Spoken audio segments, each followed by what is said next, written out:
149 do STJ.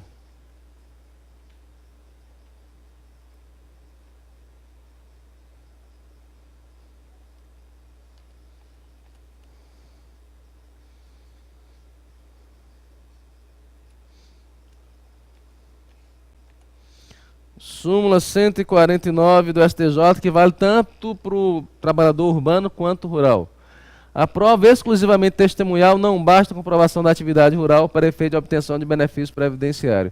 Embora que seja voltado para o rural, mas na verdade serve para qualquer trabalhador, seja urbano ou rural.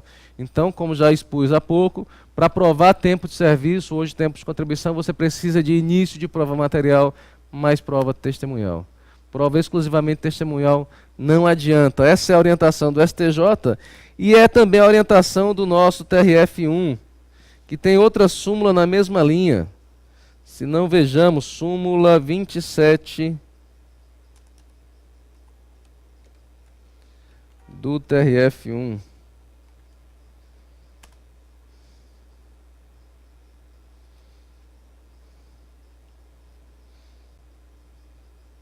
Ctrl+.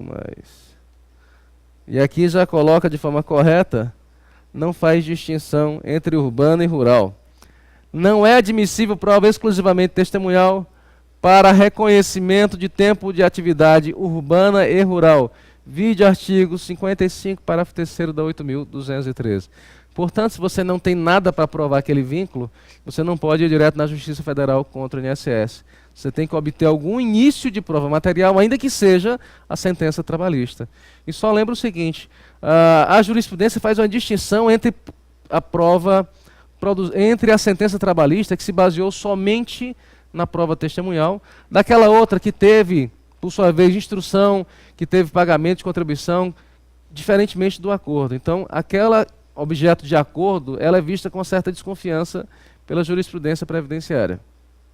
Então, a Justiça Federal, nesse ponto, tem sido mais exigente do que a Justiça Trabalhista para reconhecer vínculo empregatício. Certo? Bom, trazidos esses esclarecimentos, alguma dúvida até aqui? Se tiverem, me digam. Fiquem à vontade. Pois bem, então aquecidos, voltemos agora à nossa questão inicial. E aí eles perguntam, o período que ele trabalhou como empregado, se a empresa não pagou, é problema dele? Não, problema do INSS, da Receita com essa empresa. Então já teríamos aí os 10 anos aqui reconhecidos. 92 a 2013 ele trabalhou por conta própria. Acontece que, conforme nosso exemplo, quando ele trabalhou por conta própria, além de quitar com atraso, ele sempre pagou em valor menor do que um salário mínimo. Só relembrando, embora ele tenha pagado com atraso, essas contribuições têm uma certa validade. Servem para quê? E para que não servem essas contribuições pagas com atraso para o contribuinte individual? Tempo de contribuição, né? Então a regra é pagamentos em atraso pelo contribuinte individual, dentre outros, sempre servirão como tempo de contribuição. Para servir como carência, nós temos que identificar quando essas contribuições foram pagas. Se teve algum em dia ou não. Se tiver havido pelo menos uma em dia, conforme nós destacamos ontem, a lei diz que depois da primeira em dia, as outras até poderiam ser pagas com atraso e serviriam como carência.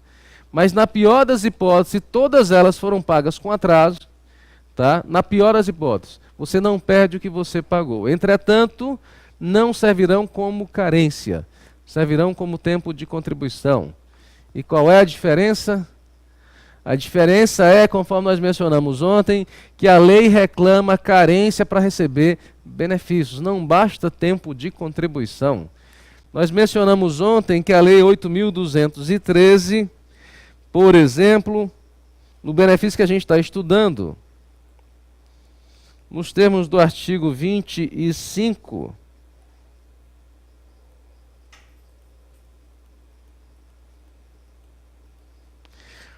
nos termos do artigo 25 da 8.213, vamos para 24 primeiro, tá? Olha só, o que é período de carência? Carência é o número mínimo de contribuições mensais indispensáveis para que o beneficiário faça jus ao benefício, consideradas a partir do transcurso do primeiro dia dos meses de suas competências. Então, período de carência é a quantidade mínima de recolhimentos para poder usufruir benefício. Então, a definição está no artigo 24. A quantidade, por sua vez, está no artigo, vou reiterar, 25, logo depois da mesma lei 8.213. Conforme nós destacamos ontem, por exemplo, para receber auxílio doença e aposentadoria por invalidez, basta 1 ano de contribuição, mais 1 ano de contribuição servindo como carência. Tá? Servindo como carência. Aposentadoria por idade, por tempo de serviço, que hoje a gente chama de aposentadoria por tempo de contribuição e aposentadoria especial. 180 meses de carência, mas não confundamos. 180 meses, 15 anos. Não quer dizer com isso que com 15 anos você se aposente por tempo de serviço, hoje tempo de contribuição. Quer dizer que do tempo mínimo exigido para aposentadoria por tempo de contribuição, pelo menos 15 anos sirvam para fins de carência. Conforme nós mencionamos ontem, vou relembrar. Se alguém chegasse hoje no INSS e quisesse pagar os últimos 20 anos, poderia pagar, contanto que demonstrasse que durante esses 20 anos exerceu atividade que o obrigava a pagar. Portanto, estando em situação irregular, em débito com a Previdência, ele poderia pagar tranquilamente esses 20 anos. Acontece que esses 20 anos pagos hoje, nenhum mês sequer serviria para fins de carência. Servem para quê? Tempo de contribuição. Por que não serve como carência? E vamos para o artigo seguinte, na verdade para o 27. O artigo 27 da 8.213, por sua vez, esclarece quando é que começa a contar os pagamentos que servirão para fins de carência, ou seja, para poder ter direito a benefícios. E conforme destacado ontem, quando se fala do contribuinte individual, tá? Quando se fala do contribuinte individual, essa contagem das contribuições que servirão para fins de carência coincide com o pagamento da primeira contribuição sem atraso. Ou seja, no exemplo que eu citei, e volto a falar, se você pagar hoje 20 anos para trás, você nunca pagou nenhuma em dia, nenhuma sem atraso. Portanto, esses 20 anos de contribuição servirão exclusivamente como tempo de contribuição, mas nada para fins de carência. Portanto, a rigor, esses 20 anos vocês não poderiam aproveitar, por exemplo, para receber um auxílio-doença sequer. Porque o auxílio-doença reclama 12 meses de carência. Até então você não tinha carência nenhuma, porque só começa a contar a carência para o contribuinte individual que trabalha por conta própria a partir da primeira contribuição sem atraso.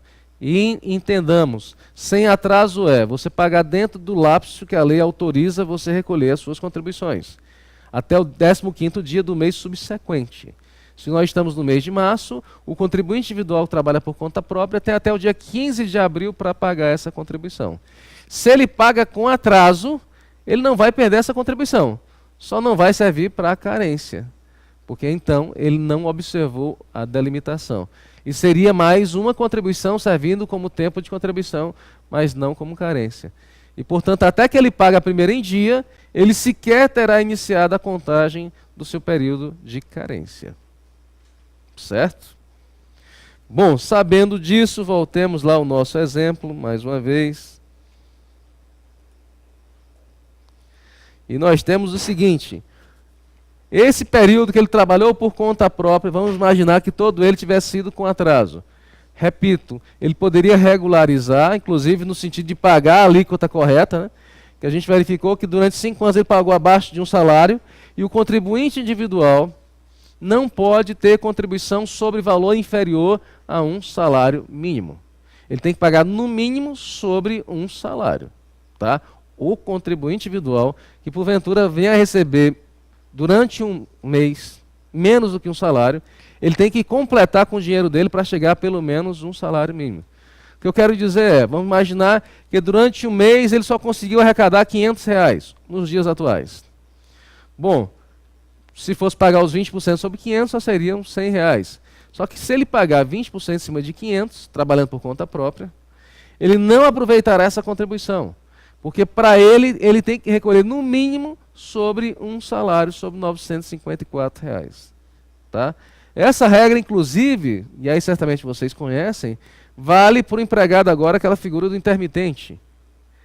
Agora surgiu a figura do intermitente, onde ele também não é obrigado a receber o empregador a pagar um salário para ele. Ele pode receber menos do que isso.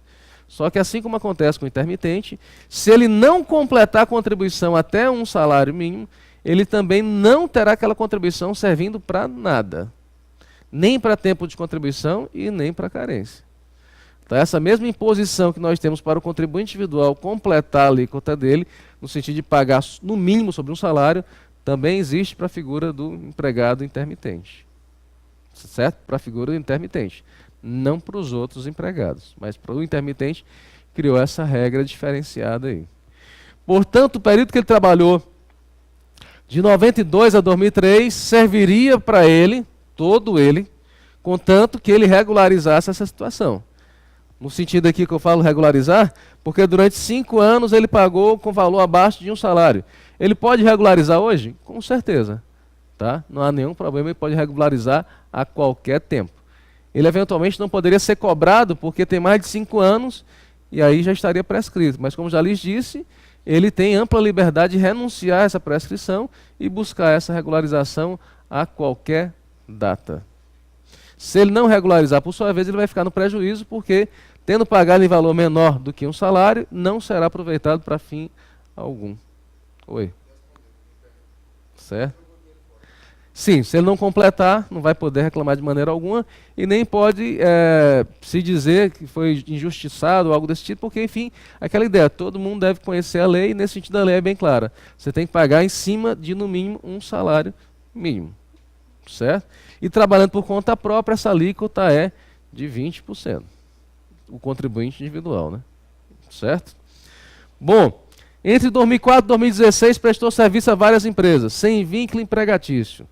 Acontece que, também em relação a essa prestação de serviço, de 2004 a 2016, não houve qualquer contribuição para o INSS. E aí eu lhes pergunto, nesse intervalo, 2004 a 2016, ele pode aproveitar esse intervalo, ainda que a empresa nada tenha repassado para o INSS? Para a Receita? Ou ele vai ser penalizado por essa omissão? Então, como vimos agora há pouco, desde abril de 2003, quando se presta serviço à empresa, a empresa é totalmente responsável. Se ele provar que prestou serviço a essa empresa, isso é suficiente para que esse intervalo seja computado para todos os fins, tanto tempo de contribuição como carência. Isso porque toda vez que o segurado não for responsável pelos próprios recolhimentos, esse intervalo servirá tanto para carência quanto para tempo de contribuição, seja como empregado, seja como contribuinte individual que prestou serviço à empresa. Tá? E lembrando, a partir de abril de 2003, a empresa é totalmente responsável pela retenção e repasse dos 11%. De maneira que, havendo ou não esse repasse, o segurado não deve ser penalizado. Isso é problema do INSS, da Receita, com a referida empresa.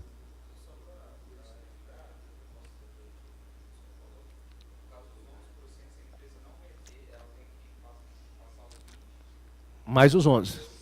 Sim.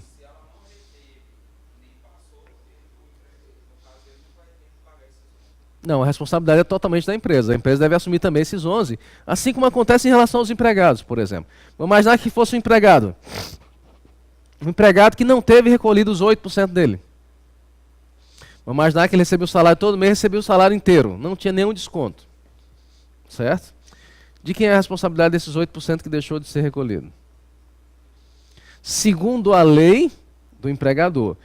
É bem certo que o TST, no meu entender, de forma equivocada, tem descontado, e alguma justiça do trabalho também, do empregado. Mas eu, particularmente, acho, de acordo com a lei, que não mudou, deixa eu mostrar uma coisa para vocês aqui. A lei diz o seguinte, tá? Eu me baseando na lei. Infelizmente, às vezes diverge a jurisprudência da lei. Mas vocês podem e devem cobrar o que a lei disciplina, né? E o que a lei diz a respeito disso? Olha só. Lei 8.212 é a lei de custeio da Previdência Social. Lei 8.212, de 91. Lá no seu artigo 30,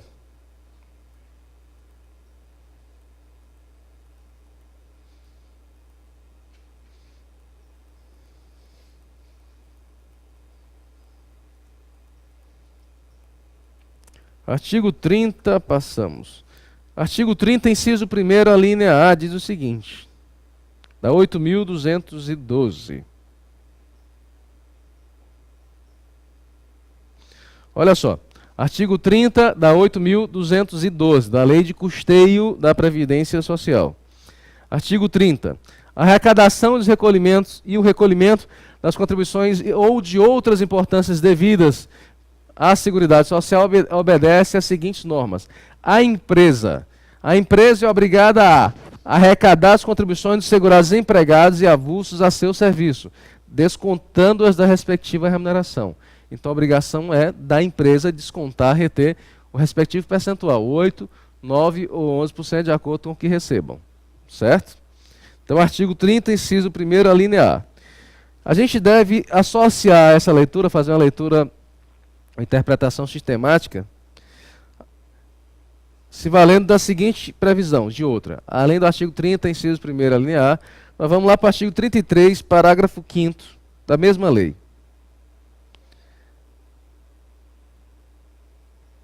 Artigo 33, parágrafo 5º, diz o seguinte.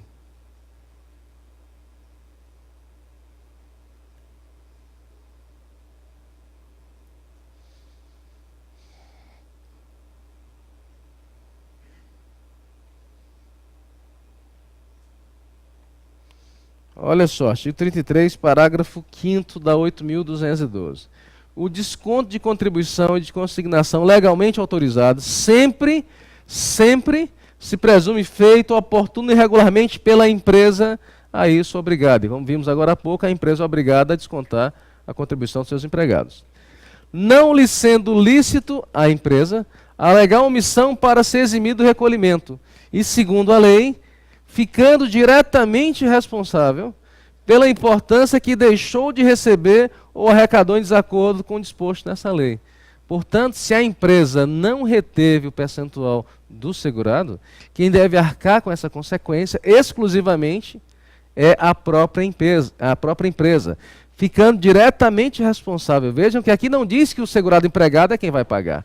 Então, no meu entender, se a lei não mudou, se a redação continua essa mesma, eu não vejo porque na Justiça do Trabalho o empregado ser responsabilizado pela contribuição. A empresa foi quem agiu errado e ela deve arcar com todas as consequências. Existe uma velha frase que diz, as escolhas são livres, as consequências não. Então, se a empresa escolheu assim proceder, ela que arque diretamente com as contribuições. Por mais que eventualmente pareça injusto o empregado ser dispensado, mas enfim, é o que diz a lei. Se alguém quiser divergir, que a declare inconstitucional, mas não deixar de cumprir sem justificar nada nesse sentido. Isso, no meu entender, vira anarquia. Se cada um quisesse dar a interpretação que a lei couber em conformidade com o seu entendimento, vai ficar bem complicado a gente exigir um comportamento uniforme. Portanto, no meu entender, decisões, a exemplo das que eu sei que existem no TST, são equivocadas nesse sentido de obrigar a descontar do próprio segurado empregado, quando a lei nada disse nesse sentido. Por mais injusto que possa ser, mas é a lei. Dura lex, sed lex. Tá? Então, no meu entender, não pode ser cobrado, a não ser que se julgue inconstitucional essa previsão. Fora dessa hipótese, eu não vejo como ser descumprido. Data máxima venha. Bom,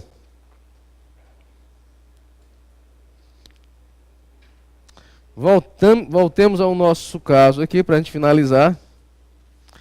Então, veja só. 2004 a 2016, como já lhes disse, esse intervalo vai servir para todos os fins, porque ele prestou serviço à empresa e a empresa fica diretamente responsável por esses recolhimentos, não podendo ela se eximir, conforme nós verificamos, de ter procedido a esse desconto aqui.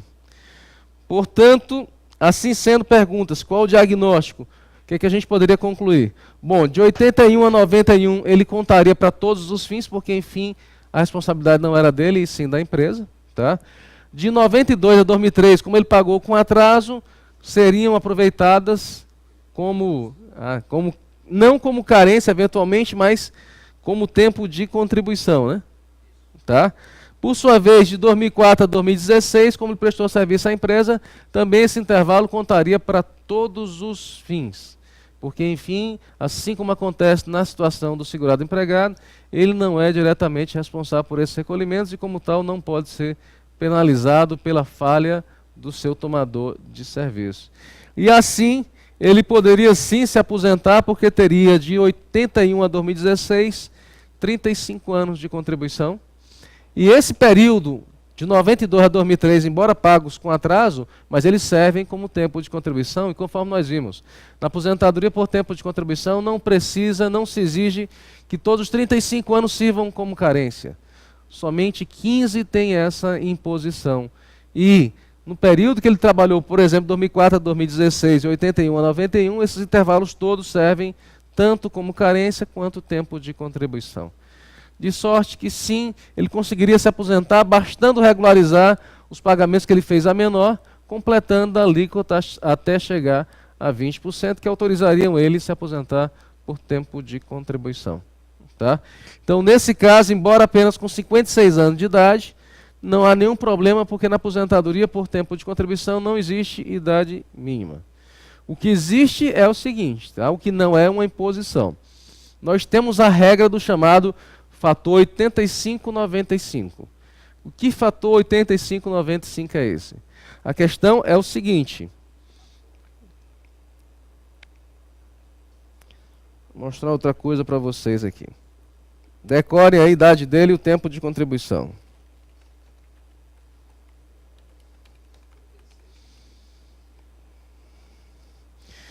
Como é aposentadoria por tempo de contribuição, nós temos o seguinte. Deixa eu ver se está fácil aqui.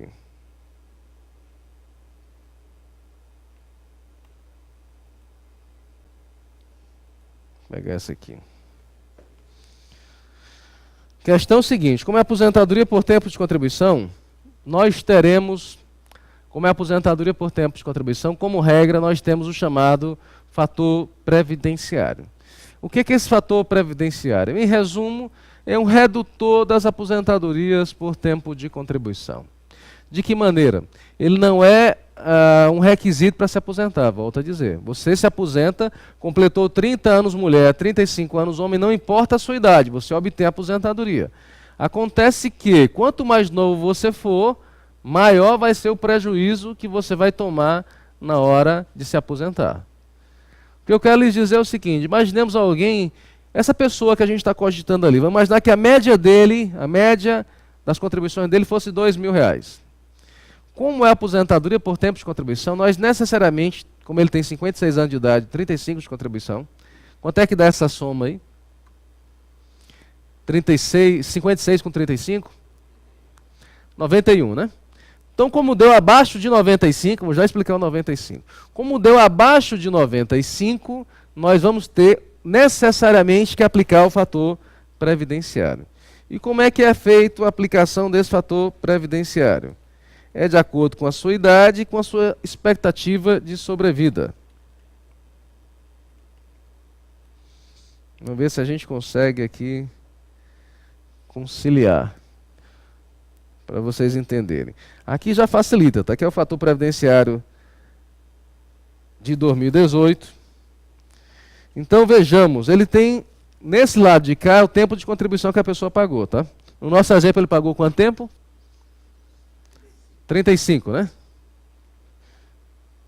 35 anos de contribuição. Então essa tabelazinha vocês podem botar na internet, tabela, fator previdenciário, vai aparecer tranquilo, tá? Tabela, fator previdenciário, aparece várias opções aí para vocês entenderem. Então não precisa vocês saberem como é que se calcula, porque é um cálculo meio complexo. Mas aqui já facilita. Então no nosso exemplo a pessoa tem 35 anos de contribuição. Qual a idade que ela tem? Então vamos ver lá em cima onde é que chega a 56. Então nós vamos pegar 35, que é o último, né? Aqui está fácil. Ó. Aqui é o tempo de contribuição, tá? Na vertical é o tempo de contribuição, na horizontal é a idade. Então ele consegue se aposentar, repito, com 35 anos de contribuição e 56 de idade. A média dele deu 2.000. Agora vamos calcular qual será o valor da aposentadoria dele. Bom, como é 35 anos, a aposentadoria é integral, 100%. E às vezes as pessoas confundem. Bom, como é que é integral e não fica os 2.000? O nome é integral, mas na prática não é integral o valor do benefício. É um pouco confuso até para as pessoas entenderem.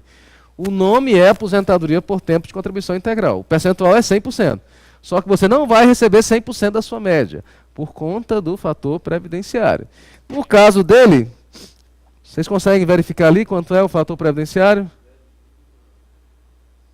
Deixa eu passar mais um pouquinho aqui.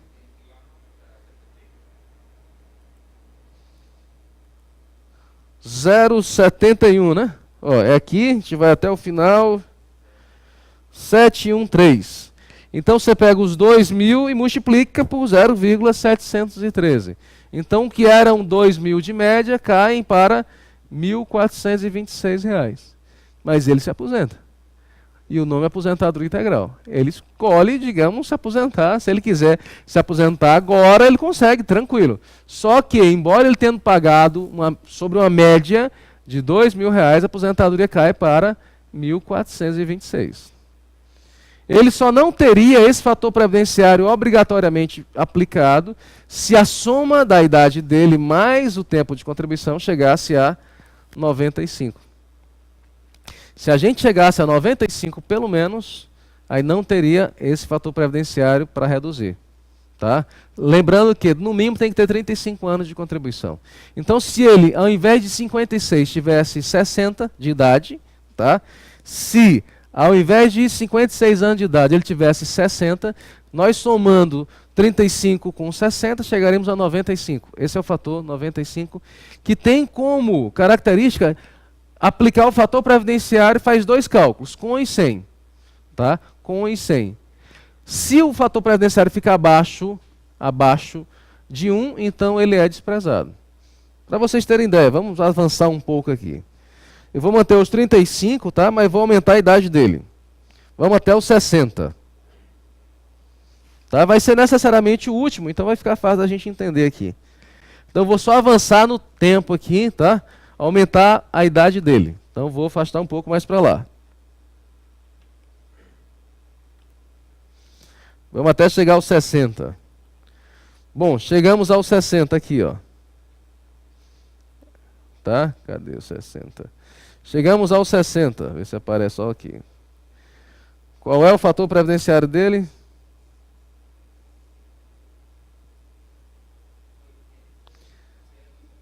0,83. Vamos botar aqui. 0,831, né? Tá? Ó, o tempo continua o mesmo, tá? Era 713, agora aos 60 anos vai chegar a 0,83. Então, a gente multiplicaria o fator previdenciário, vai dar abaixo de 1. Então, se dá abaixo de 1, quando você chega a 95, você despreza o fator previdenciário. Então, se a soma, idade mais tempo de contribuição chegasse a 95, faria os dois cálculos, com e sem fator previdenciário. O que for melhor prevalece. Então, nesse caso, você pediria, logicamente, seria excluído o fator previdenciário. Se fosse uma mulher, o que que muda? Qual o tempo mínimo de contribuição de uma mulher? 30. Só que a mulher também tem direito a se aposentar com 5 anos a menos. Então, nesse caso, o fator da mulher não seria 95, seria 85. Então, somando pelo menos 30 de tempo de contribuição com 55 de idade, a gente chega à mesma conclusão dos homens. O fator previdenciário também seria desprezado. Então, esse fator previdenciário, esse fator 85, 95, ele é exclusivo das aposentadorias por tempo de contribuição. Não existe nenhum outro benefício, tá? Esse fator 85, 95 é exclusivo das aposentadorias por tempo de contribuição e vai chegar, se nada mudar, até o fator 90, 100. Agora, nesse ano, final do ano, vai chegar a 86, 96. E assim vai aumentando até chegar ao fator 90, 100, mas repito, isso é uma opção para a pessoa que não quiser ter a incidência do fator previdenciário. Você continuará se aposentando com 35 ou 30, pouco importa a sua idade. Mas, para ter esse benefício de ter desconsiderado o fator previdenciário, somente, se for por tempo de contribuição, como eu estou cogitando, se você chegar a esse fator 85, 95. Certo? Existe também outra possibilidade de aposentadoria por tempo de contribuição, na qual o fator previdenciário ele é desprezado. É feito os dois cálculos, com e sem. Inclusive, nós cogitamos ontem aqui com vocês também. Nas aposentadorias por tempo de contribuição da pessoa com deficiência, nós igualmente temos essa previsão do fator previdenciário ser facultativo. Só se vai fazer incidir se for para melhorar.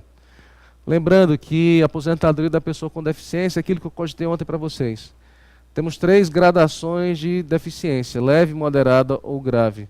Nas 3 opções, além de diminuir o tempo, ainda há a ideia do fator previdenciário ser sempre opcional. Tá? Então, repito, na aposentadoria por tempo de contribuição, nós temos 2 possibilidades do fator previdenciário ser opcional.